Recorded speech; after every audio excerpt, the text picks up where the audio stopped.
Hello, this is Hannah back from the Discovery Den. Welcome back for another session. Today we are looking and talking about tsunamis. We're going to answer questions like what is a tsunami?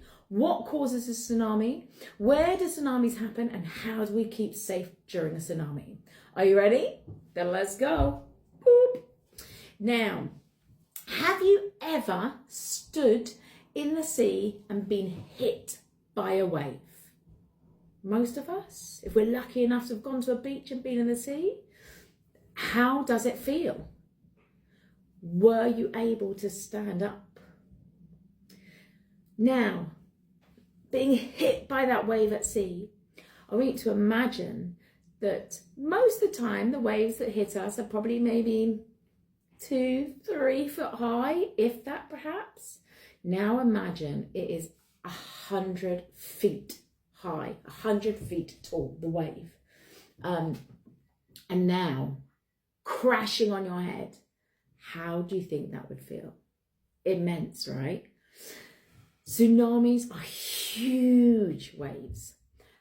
An average tsunami wave is 100 foot tall, with the whole force of that water behind it crashing onto the shoreline. So what a tsunami is a gigantic wave, but it's not just any wave. It is a wave that has been caused by, anybody know? Yeah, underwater activity. So if you said earthquakes, there's our tectonic plates, or it might shift up and do that sudden drop. Volcanoes, absolutely, or a big mudslide into the water, or a big glacier falling into the water can also create a tsunami. This creates a huge wave, but it's not just any wave, and we're going to have a little look about what we mean. So when waves start from a tsunami, if you're in the middle of the ocean, the wave is going to be pretty small. So if you're in a boat in the middle of the ocean, the earthquake or underwater activity has happened, started that tsunami, you're pretty safe. But at the shore, not so much, because that wave is going to grow and grow. We're going to talk a little bit how it does that, why it does that in a moment. But first, you know me, let's get our bodies moving, let's get our brains focused, and let's just get us ready to learn. I'm going to send you this way. Now you're going to see it's very dark here. Here we go, into the darkness. It is dark, it is evening here. So we're going to start off as that small wave out at sea. And now you can really tuck up nice and small to do this into a ball. You can't quite see me if I do that, so I'm just going to crouch down and you're going to tuck yourself under and you're going to start to grow like a wave. So we're going to start to go in our wave motion, and we're going to get bigger and bigger until you're a massive tsunami wave. And if you want, you can even leap up to create that little bit of energy. Let's try that again. Are you ready? So we start small. This is just a great way to get us moving and to remind us that the tsunami waves get bigger as they come to shore. And so we're going to talk about that in a moment, why that happens. So we're going to go small, up and over, get bigger and bigger and bigger. Are you ready for the big leap? Here we go. Yes. Now that wave is getting bigger and bigger because as the water is coming to the shoreline, the shore is getting the depth of the shore is getting shallower and shallower, and it's going to push that wave upwards. We're going to do a little drawing a little bit later to have a look and see what we mean by that. And as we talk more about what a tsunami is, you'll understand why. Let's play one more game. So in order to be safe from a tsunami, we have to go on high ground. So I'm going to do my classic call out games. And it goes like this. So if I say, well, in fact, have a think. Where could we go? So we need to go on high ground to be safe from a tsunami. What do I mean by high ground? Where could we find high ground? Have a little think. So we're thinking of things that are taller than ground level. So here we've got the ground. What could be taller than ground level? Maybe a tree, could be a start. Now the danger with the trees is that they can snap during a really big tsunami.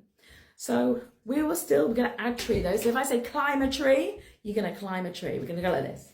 Let's see, we're going to climb a tree. You might be able to show me a better climbing, maybe. You know, people do it with their feet, don't they? Incredible. I can't do that. The other one is, we could then think about, maybe we could go to the top of a building. Yeah, so we're going to go up the building and we're going to run as fast as we can to go up the stairs to at the top. Okay, so when we say top of the building, that's how we're going to go. I'm going to show you again. We're going to run up the stairs and then poof, at the top of the building. So far we've got climb a tree, and then we have top of a building. Start running up those stairs, and yes, we made it. Now another area you could go somewhere else that will take you onto higher ground is on the top of a hill. Okay, so you're just going upwards. Why would we be going up? Why are we going up, not forwards?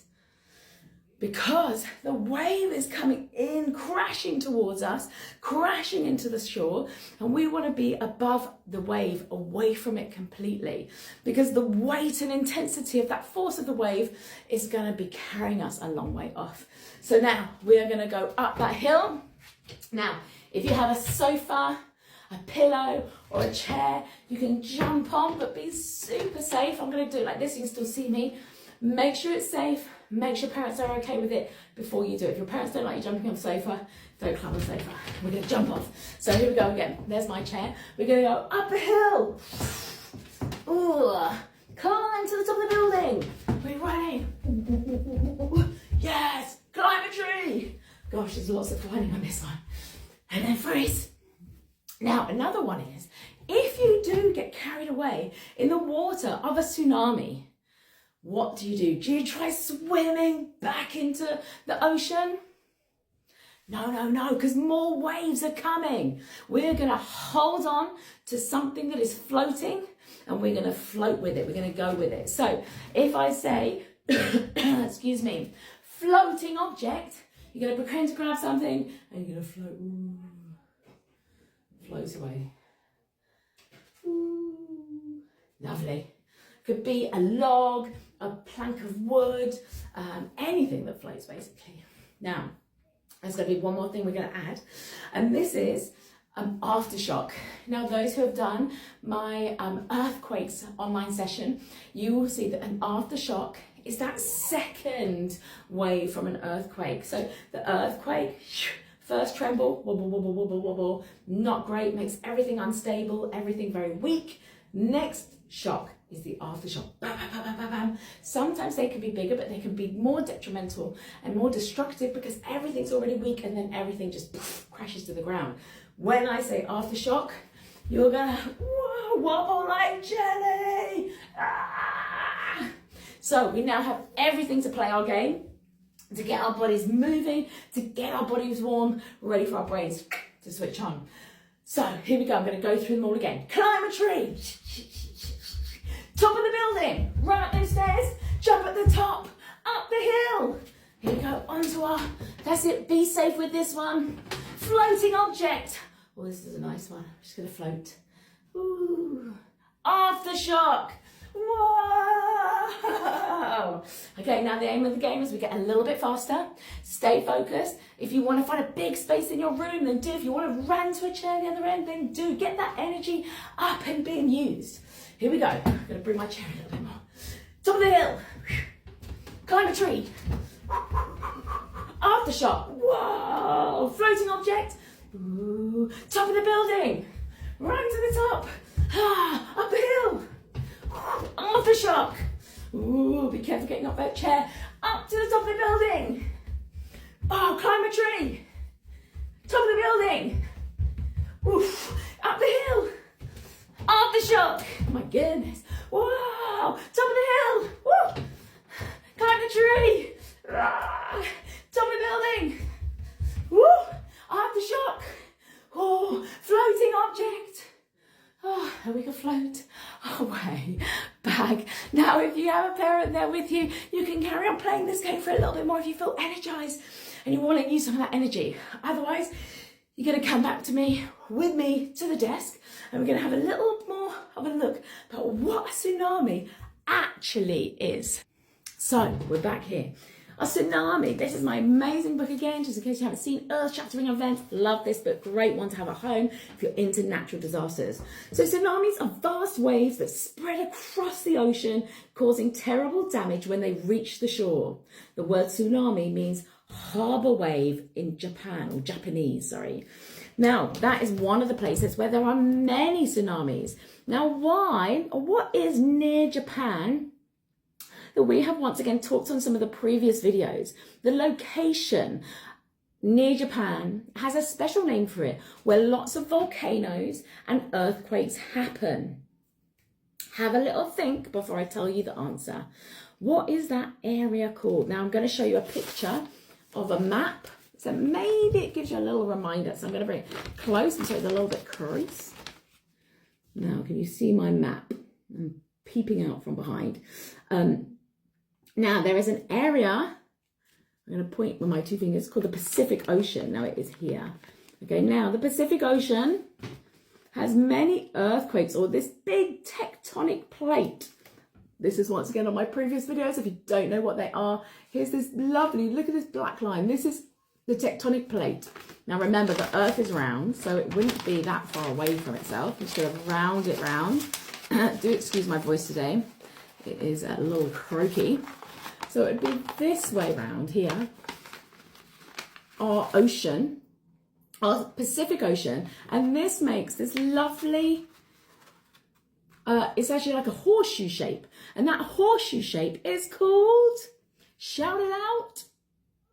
That's right, the Ring of Fire. And if you didn't know that, well, welcome to a new bit of knowledge. The Ring of Fire round the Pacific Ocean, where the most amount of earthquakes and volcanoes happen. 75% of the world's volcanoes happen there, and 90% of the world's earthquakes happen. Now, some of those earthquakes are, guess what? Underwater, which is why there are also so many tsunamis in that area. Now, when an earthquake happens, it can knock so much water, okay, that the energy between the two plates basically shift. Now, it's not a tiny little hand shift like this. These are massive, thick pieces of earth. And as they shift, they displace water. Hannah, what does displace mean? Why have you added that into an online session? Well, I don't even know what you're talking about. Well, guess what, guys? It's super easy. Displacement. Water displacement. Massive word for something super simple. It basically means to move water, moves water. Now, there is a fantastic equation you can do if you want to look more into displacement, but we're not going to do that today. We're going to keep it super simple, focus on tsunamis. I'm just going to show you a little something in my jug that you can't quite see. So I'm just going to move my camera so you can see it. There we go. Move some of my stuff out of the way. It's nice and clear for you to focus on this. Okay, now, here is my jug. And I don't know if you guys can see, and if I move it, you probably can't. But basically, my jug is measured, my water, so I've got water inside the jug. This is super easy to do this at home. There's other experiments for this too, which maybe I'll share another time. But we're at 600 millilitres on my jug. Now, all I'm going to do is I'm going to put some stones, I've got some like little gems, into the water. And what I want you to see is what happens to the water. A really good thing to think about. I'm sure all of you guys have had a bath before. Now, if you haven't, I think we need to sort it out. Okay, go and have one tonight. Clean up, get fresh. You'll feel much better for it. So I think you've all had a bath. And when you have a bath, what happens to the water? Has anyone ever slid into the bath and something's happened? I want you to have a think what that is. And I want you to, next time you're in a bath, I want you to observe. So what do you think is going to happen when I put these stones into this jug? What do you think is going to happen? Should we start and find out? So this, what you think is going to happen, by the way, is called your hypothesis. You are thinking what might happen. So hypothesis is normally based on some sort of, I want to use the word intellect, but I don't know if that's the right word. Basically, it's not just a guess. You're making a hypothesis based on the information you already know. Okay, so it's not just a random guess. It's not just a stab in the dark, as we would say. So I'm going to put these stones in. I'm just going to pour these in so they don't take forever. Like I say, you can do this at home. Okay, easy peasy. Now I'm going to have a look at my water level. Oh, this is fantastic. So we were at 600 milliliters before, but now I am at 700 milliliters. So why am I now higher? There's the same amount of water is in this jug. You saw I didn't pour any water in, I didn't take any water out. And yet my jug's measurement is telling me there's 100 milliliters more in there than there was before. Is that the case? Is there 100 milliliters more water in my jug? No, exactly, there is not. But what there is some gems in there that have displaced the water and pushed it and forced it upwards to raise the level of the water. This is a very simple description of displacement. So when our earthquake pushes upwards, it pushes the water as well. And that movement doesn't just stop there, it turns into a tsunami wave. Okay, have a little go at this at home, see what a difference makes and how many objects you put into your jug.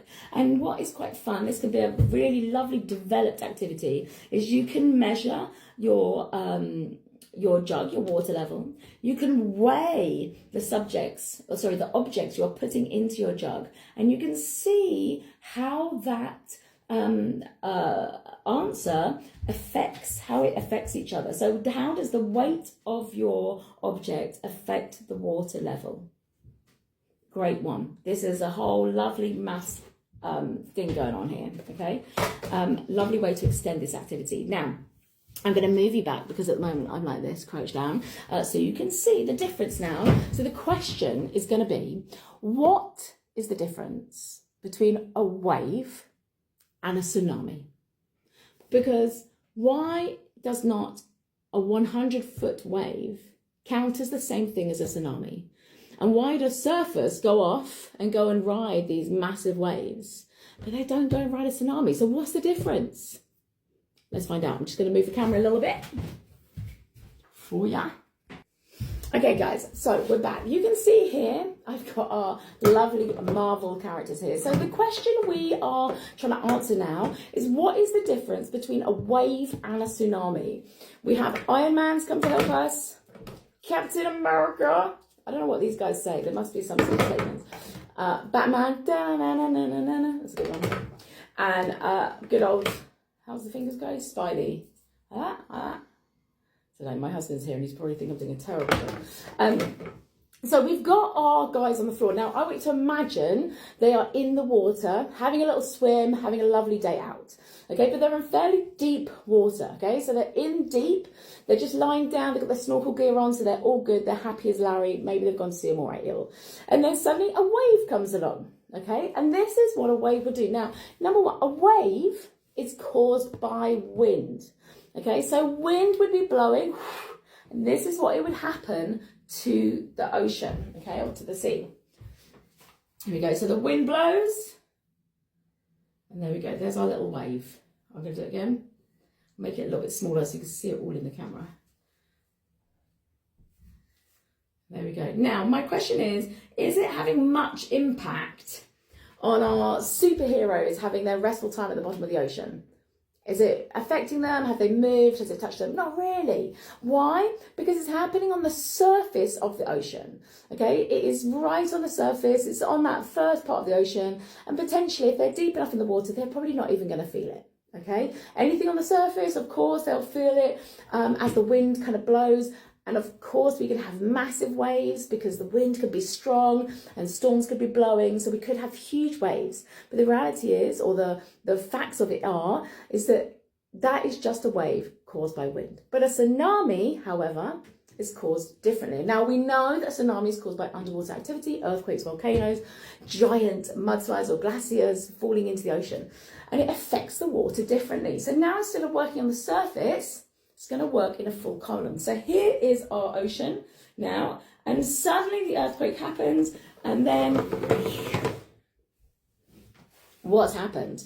What's happened? What's the difference? I'm going to do it again so you can have a good old look. I mean, it's pretty obvious, but I want you to have that visual so you can remember when people are asking you about tsunamis, you're talking about it, you'll be like, oh yeah, I remember that. Okay, you can see it in your head. So here it is. The earthquakes happen. Now this big column of water suddenly is forced through the ocean. Okay, it's forced through the ocean, moving everything underneath it. All the animals, all the sea creatures. And it's driving the whole columns of the ocean forward. So not just the surface. Now, what does that mean for us? When we're in a wave, we spoke earlier, have you ever felt a wave when you've been at the beach? Have you ever stood there and felt it crash towards you? Now, I think most people would say, but correct me if I'm wrong, is that it feels pretty heavy, right? I mean, I reckon those of you who have been to a beach, I reckon you felt the force of that wave against you. And it's pretty hard to stay standing up because it's so dense. The water's so dense, it's so powerful. The energy behind it is just coming right at us. Now, we said earlier, now imagine that is a 100-foot wave. But not just a 100-foot wave, a 100-foot tsunami wave. Now, it's not just riding on the surface. It is now a full force of the entire ocean, or feels like the entire ocean, coming towards you at huge rate of speed. Okay, they can go up to 500 miles per hour. Now, correct me if I'm wrong, could be kilometers. I'm going to double check that for us. Fast, whether it's kilometers or miles per hour, I'm telling you now, it is fast. You are not going to be outrunning that. And the energy stored from that ocean moving forward and coming into that shore is huge. Now, we're going to go and take another look at another experiment outside. I've recorded this earlier, so it is in daylight. We will be able to see. And then when we're going to come back, we're going to talk a little bit more about what happens when that tsunami wave hits the shoreline and why, when it gets shallow, it's significant to how that wave reacts. Okay, go and check out my other experiments. We'll be back in here very soon.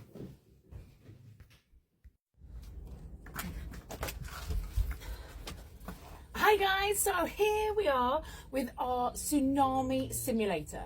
We're going to have a little look at the difference between waves and a tsunami. So first of all, waves are caused by wind.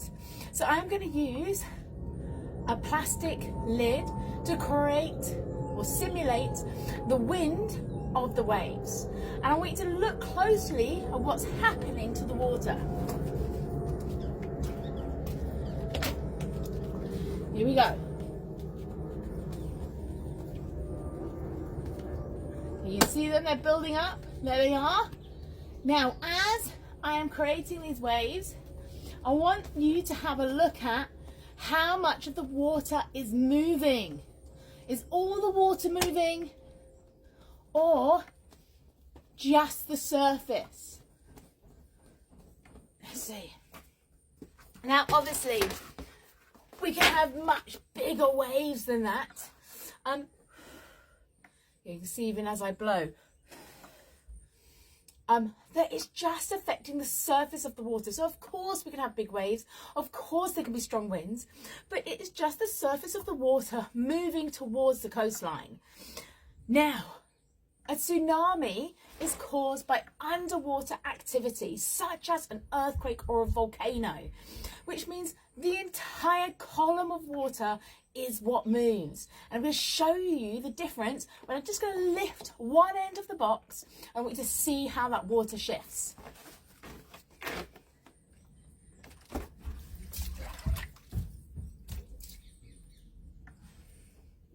So, can you see how the whole column of water is moving to and fro, creating those waves? I'm going to do it one more time. Just going to let the water settle. Watching how much more water is now moving in this case of a tsunami. Now, this would happen as an earthquake. Perhaps one of the plates has slipped up, causing movement within the water, causing that shift, or displacement is the word that we use. Let me show you again.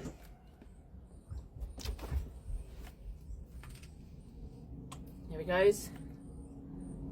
I'm going to do a little bigger lift. Let's see if we can. Whoa. There we go, we get that little splash at the top. So this is the difference between a wave and a tsunami. A wave happens only on the surface, caused by wind, and a tsunami happens due to the activity under the water, such as an earthquake or underwater volcano, causing the entire column of water to move. So there is going to be much more water moving, much more force happening or stored, or energy stored within that shift of water. Now, I'm going to empty this out and we're going to create our own tsunami model to see how it would look on the shoreline as a tsunami hits that shore.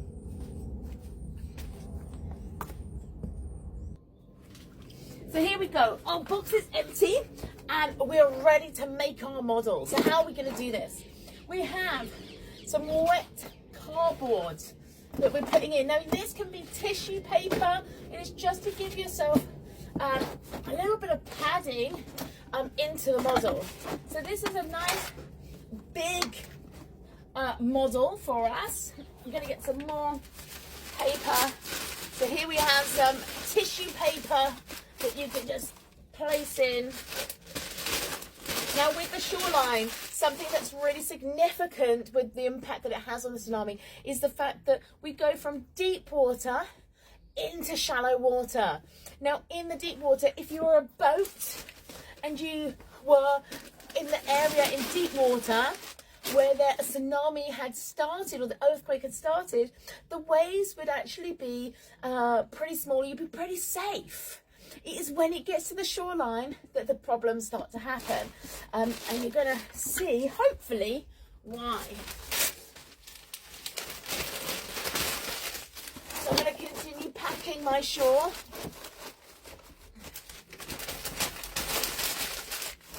With my newspaper. I want the back of it, as would be in a normal area, to be a little bit higher than the front.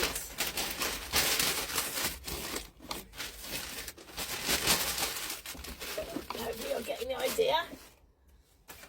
I'm going to do one more bit here. My wet newspaper. Wet newspaper is a little bit easier to fold up, but it really doesn't have to be at all. I've just salvaged mine from the compost to be able to use it. Okay, so here we go. Now what I'm going to do, just going to add a few rocks here where my sand is going to, just gives me a little bit of an edge. Let's take that big one out actually.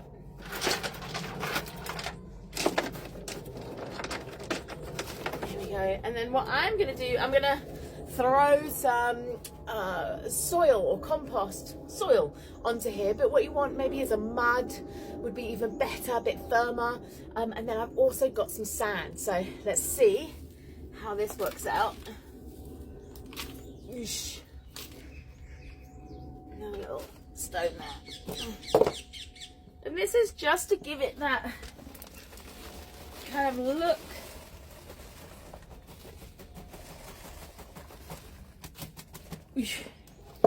And I'm gonna, with this, I'm gonna pat this down so we start forming that shore. Get nice and dirty with this. A little bit more. So this is a great kind of STEM challenge for the kids as well. They don't have to do it quite on this scale. I'll show you some alternatives in a second. And now I'm going to add my sand. This is just kids sand. Once again, gets you the idea of that shoreline.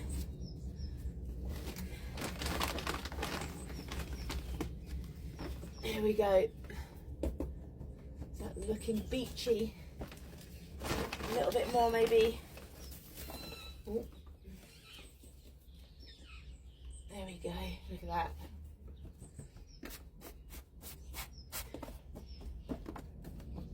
Okay, so we're starting to have our shore here, our beach, that we can, people maybe are swimming in here, having a holiday, nice hot space. And then, oof. So for fun, you can now get creative. I've got my little wooden huts I'm going to add. These are actually made of cardboard, so you know the kids can really have fun with this, making their little huts on top. And then we've got some plastic toys, but you could use anything. I think I'm going to go back to the land of the dinosaurs, so we're going to add some dinosaurs on here. Let's see what else I've got. Oh, I've got a stingray I might just put in the water. There you go, Triceratops. I don't want to say all the wrong animals because we've got a guy here out, maybe off he goes fishing. I'm going to put a turtle who's coming up the beach. Oh, here's another one. It must be breeding season. But you can add what you like here. I'm going to put a crab in down here to hopefully you can see what also happens to the sea creatures within a tsunami. There we go. Cool, that'll do. And a camel here for good measure. Alrighty. So here we go. We have set our tsunami model up. There's one thing missing, of course, which is, yes, the water. Okay, the water. Well, I'm going to pour the water in nice and slowly so it doesn't destroy everything too soon. Here we go. Let's see how slow I can be in pouring this in. Okay, here we go, here we go. I'm going to pour a little bit more in. There it goes. Maybe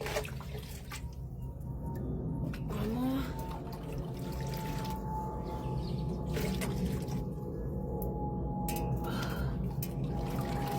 Okay, I think that should be enough. Maybe last one for good measure. There we go. Might bring my turtle up a little bit more. Oh. Okay, so here we have it, our tsunami model. So what we want to see now is what happens when this tsunami hits the shoreline. Remembering, we're not talking about a surface or a wave just riding across the surface of the water or of the ocean. We're talking about the columns of water, which means that entire depth of the water moving as one onto that shoreline. Now to do this, you can place something underneath that you lift up and drop down. I'm going to just use something that's just going to drag the water across, just so you get the general idea, and maybe a slightly bigger movement. Let's see. Here we go. Wish me luck. Here we go. So we're going to start, so the earthquake happens, and then okay, let's try a bigger earthquake. Underwhelming, I'd say. Here we go. Ooh, bigger, better. Okay, we're going to try again. Now, can you see the colour of my water is changing? Okay, why is this colour of the water changing? What's happening here? What's happening? The land is coming back down into the water. Okay, I'm going to go again. See if we get any higher. Oh, yeah. Okay, oh, we've lost a man. Our camel's down. Let's try again.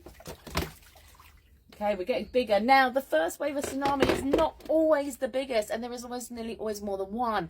So the first signs of your tsunami is that the water is going to recede all the way back into the ocean before you get this huge wave come at you. And there will be another wave. When that comes, we don't know. It could even be up to an hour before the next wave comes. Let's try this again. Ready? Now you can see we're starting to impact our shoreline, because we're pulling the water back.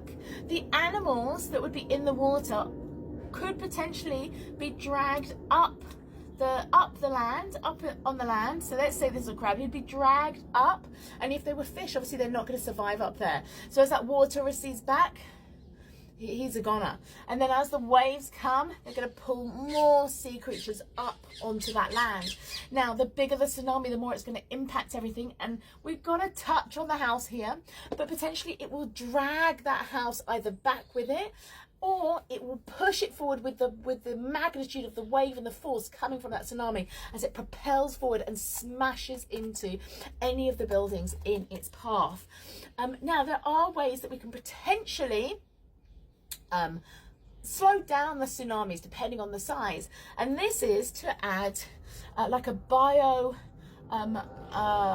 shield, sorry, and I'm going to use some plants that I've just dug up from my garden. I mean, this is just grass. I mean, in a bio shield would often be something like mangroves, okay, which grow right on the edge of land and water, and the roots would help to bind the ground, bind the soil.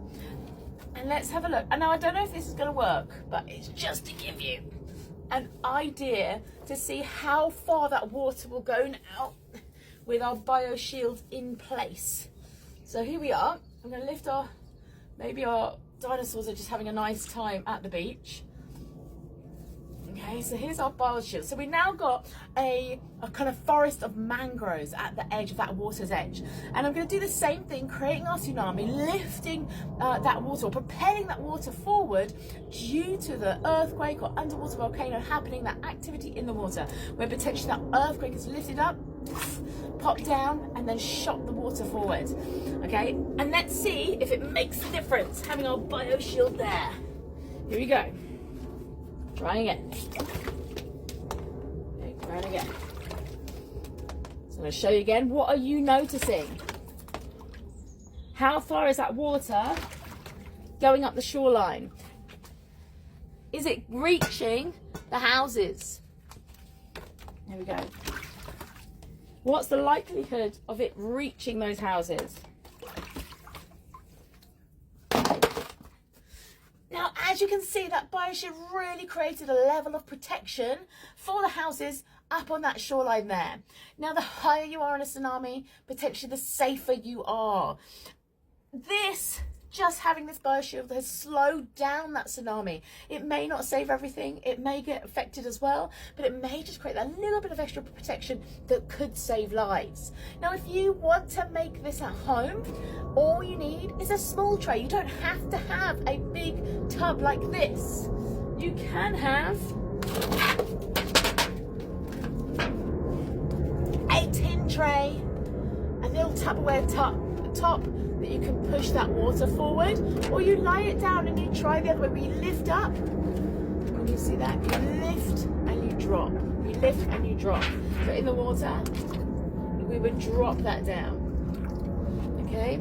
And then you could use stones, compost, newspaper, sand to really pack up your amazing tsunami model. If you make one of these, please share it with us. We are over on TikTok, Instagram, and obviously on YouTube too. So check out details in the description. Now, you'll see me back in the house later on for those who want to learn more.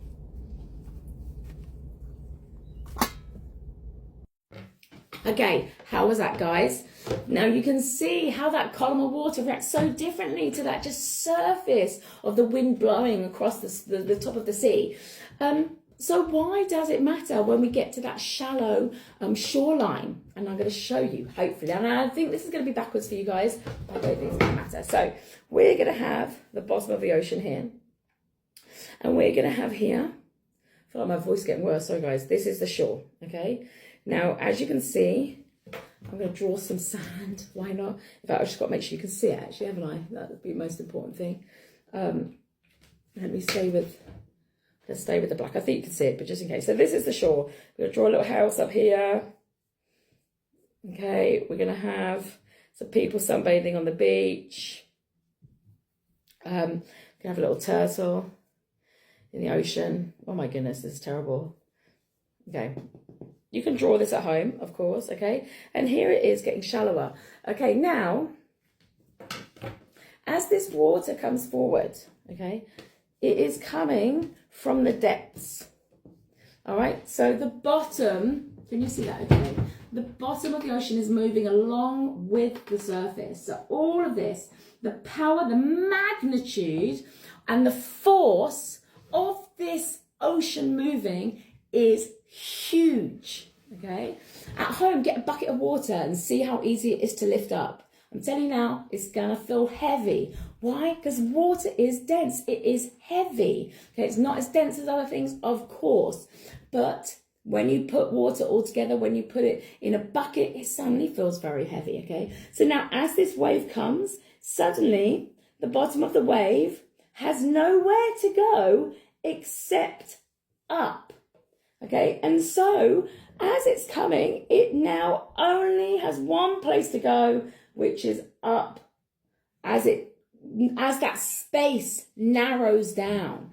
And this water, obviously, anything that goes up, we know has to come down, okay? It has to come down, all right? So now you've got not only, so these will be the waves here, and suddenly it just gets bigger and bigger until it reaches this precipice, this top, as it crashes against the shoreline, and it's going to bash down into anything in its way. Houses, people, cars, and it will knock them all for six. But it doesn't just crash here and stop like we see. It will continue moving forwards as well, carrying everything with it. The houses, the people, whatever are there, which is why if you're a person, you do not want to come back out into the ocean. You want to just ride with it, grabbing something that's floating or getting to high ground first. Now, we saw outside there are ways that we can help prevent the destruction that it can cause. But it is such a powerful force if it is at one of its highest on the scale of one of its highest magnitudes, then it is gonna do some damage, okay? And so this is why that shallowing of the water is so significant to how a tsunami behaves. Now, let's have a look here. We're going to have a look at a few facts of what happens when a tsunami comes, when it crashes into the shoreline, and what damage it then does. Okay, so we're back to our book, excuse me. So if the wave hits the shore, if the wave hits the shore trough first, it causes a vacuum effect called a drawback. The sea is drawn back from the shore, leaving fish and other animals flapping on the seabed. Now, this is really significant because one of the first signs of tsunami, if you are ever on a beach and you see the water suddenly draw back into the ocean, and we're talking quickly, so it's not a tide, it is a very quick draw back into the ocean, you want to be running to high ground ASAP. It will go so far back, potentially, what this is saying, it will expose the fish of the ocean, and they've already been causing some damage to those creatures. Tsunamis cause damage in two ways. First, when they hit, and afterwards when they drain away. Now remember that there's not just one wave in a tsunami, there is several waves, okay? There is a succession of waves. So this is not just one wave hit and then we're done, we just wait for that to be over. You got to wait for the whole tsunami to be over. When a big tsunami hits, a wall of water smashes into coastal areas, followed by a huge rush of water that destroys everything in its path. Buildings, cars, trees and power lines can all be swept away as the tsunami travels inland. If a country is less developed and structures are not well built, the damage will be greater. The sad thing is this has happened in places where they often have huts and not so structured buildings on that shoreline. And so obviously with the weight of that water, they are going to be knocked down very easily. After the water has drained away, a lot of environmental damage may be left. Salt water can destroy rivers and freshwater lakes, causing loss of wildlife. Hazardous materials swept up in the water can contaminate soil. So it's saying that freshwater lakes and rivers, they harbour certain creatures that don't do well in salt water. They can't process that salt in the water. So as soon as salt water is in those rivers, in those freshwater lakes, it already is having an adverse effect on the life and the wildlife in those areas. Damage to sewage and waterways can lead to a lack of clean drinking water, causing disease like cholera. Stagnant water left behind can bring other diseases like malaria. So a sewage, if you don't know, is where all our poo and wee goes. Okay, and if obviously that gets out because the water has washed it into our drinking water, you don't want to be drinking that. And that obviously is a massive problem for areas where they don't have maybe access to much drinking water, or that is their drinking water. Suddenly you have a whole group of people who can't access any drinking water. So a huge problem. Okay, now I'm gonna have a little read of a big tsunami that happened in 2004, so I was alive at this time, and it killed over 200,000 people. Really sad, very unexpected, and it destroyed so many places. And I'm not trying to scare anyone. I'm trying to get you to understand the magnitude of this event, of something like this happening. And it's great to have a little look online, at some videos. There's only a couple of real ones. Be careful of the AI guys, showing a tsunami and the impact it has. They're normally very short videos. They're not very much, because obviously anyone within one filming is gonna have to run or move out of the way in the end. So this one says, following a huge earthquake off the coast of Indonesia, vast waves struck the coast of Sri Lanka, hours later hitting the Horn of Africa on the other side of the Indian Ocean. So here we go. This is the Indian Ocean here. Here it starts here and all the way to there. I mean, that's mammoth, absolutely mammoth. More than 200,000 people were killed in places as far away as Thailand, Malaysia, Bangladesh and Somalia. It was the most destructive tsunami in history. Very sad times, very difficult, but my goodness, if Earth is trying to tell us who's boss, I think in that moment it definitely did. Now, it is quiz time. So guys, I have a little fun quiz somewhere for you to do, which is, it has multiple choice. So I'm going to give you the choices, and then you have a little think about what you think the answer is, and of course I will tell you the answer afterwards. Now, most of these questions we have answered in some way over the course of this session. Okay, so what is a tsunami? I'm going to give you some answers to choose from. A giant wave caused by an earthquake or underwater volcano. B, a really big rainstorm. C, a wave caused by wind. Or D, a type of surfboard. Any answers? A, B, C or D? It is, of course, A giant wave caused by an earthquake or underwater volcano. Remember, it can be caused by a massive glacier going into the ocean, displacing all of that water off and forward into the shoreline. Number 2, could you outrun a tsunami? I can hear some of you saying, oh, sure, why not? This is your choices. Yes, I am super fast. Very fast. B, not unless I can run at 500 miles per hour. Confirming miles per hour. C, maybe if I have really good trainers. D, only if I climb a tree. What do you reckon? A, B, C or D? You can't You can't run 500 miles per hour. Me neither. But the answer is we cannot run 500 miles per hour. So no, we cannot outrun a tsunami. Yes, we could climb a tree. The danger of that, it may break in a very serious tsunami. So you're better off going on high ground, going up to the top of a building. 3. What would you do if you see the ocean water suddenly pull away from the beach? Letting you have a little think before I give you some answers, because some of you hopefully will be shouting at me through the screen. A, run towards the ocean to collect shells. Ooh, lovely. B, take a picture and post it online. C, run to higher ground immediately. Or D, stay where you are and wait. What do you reckon? Taking pictures? Ooh, look at me. No. Of course, C, you run to higher ground immediately. Okay, forget looking, forget watching, do not wait. Off you go. One wave's going to come, but there's going to be more. Now, which of these, we know this, come on, which of these can cause a tsunami? A giant whale jumping out of the water, an underwater earthquake, a full moon, or a really, really strong wind? Now, if you are not shouting this at the screen, I have not done my job. Yes, earthquake, of course it's an underwater earthquake. What else could it be? It's definitely not a whale. Although I do like that idea. We'd be having a lot of tsunamis if it was a whale jumping out of the water. Now, what does a tsunami warning siren mean? We haven't talked about this, but I'm sure you can make what we call an educated guess. So does it mean A, a giant sea monster is coming?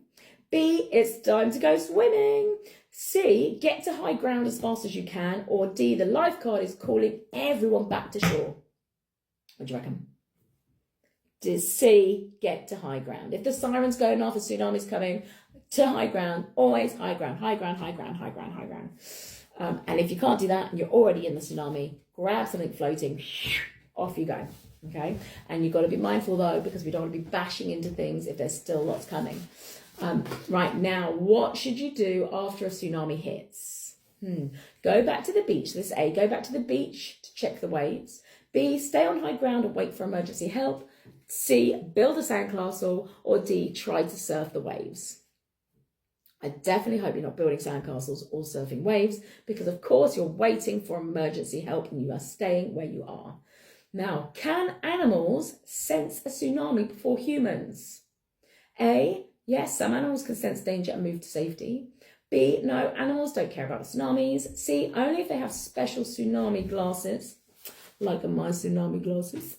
Or D, no, animals are always surprised, just like humans. What do you reckon on this one? Animals have super senses, or are they just as surprised as us? But it actually says that some animals move to danger and safety out of danger to safety first. And I'm going to read one little bit here. This is an animal here called a Japanese oarfish, and they are said to be able to predict earthquakes and tsunamis, swimming from ocean depths to shallower waters when they sense one coming. A year before the great Fukushima earthquake of 2011, 12 oarfish washed up on shore. And they believe that's because they had moved to shallower ground away from the earthquake. I don't know. I mean, it was a year later, so surely it could have been anything. But hey, that's what they're reckoning. So they reckon that some animals can. Okay, one more. What does the word tsunami mean in Japanese? Ooh, I did tell you this. Can you remember? Right at the beginning. I mean, we're like 45 minutes in. You're probably over it by now. A, big wave. B, harbour wave. C, dangerous water. D, what's that, C or D? D, sea monster. What is it? A, big wave. B, harbour wave. C, dangerous water. Or D, sea monster. It is harbour wave. Okay, harbour wave comes into the harbour, normally where the boats are parked. That's an area of harbour. Guys, you've done amazing. I hope you've enjoyed our online session today. I will be back with some awesome tsunami art, focusing on the great wave painting. I will talk about that in another session. But until then, don't forget to like and subscribe my video. That's all I ask of you. Like and subscribe. And I will keep posting things online for free. I'm also over on TikTok and on Instagram. Check out in the details where you can go to find those things. There are some small, shorter activities on TikTok that you can just click on quickly to have a little look through, as well as my online sessions. And here on YouTube, we have all our lovely full sessions available. Until then, until next time, we'll catch you later. Ciao, ciao.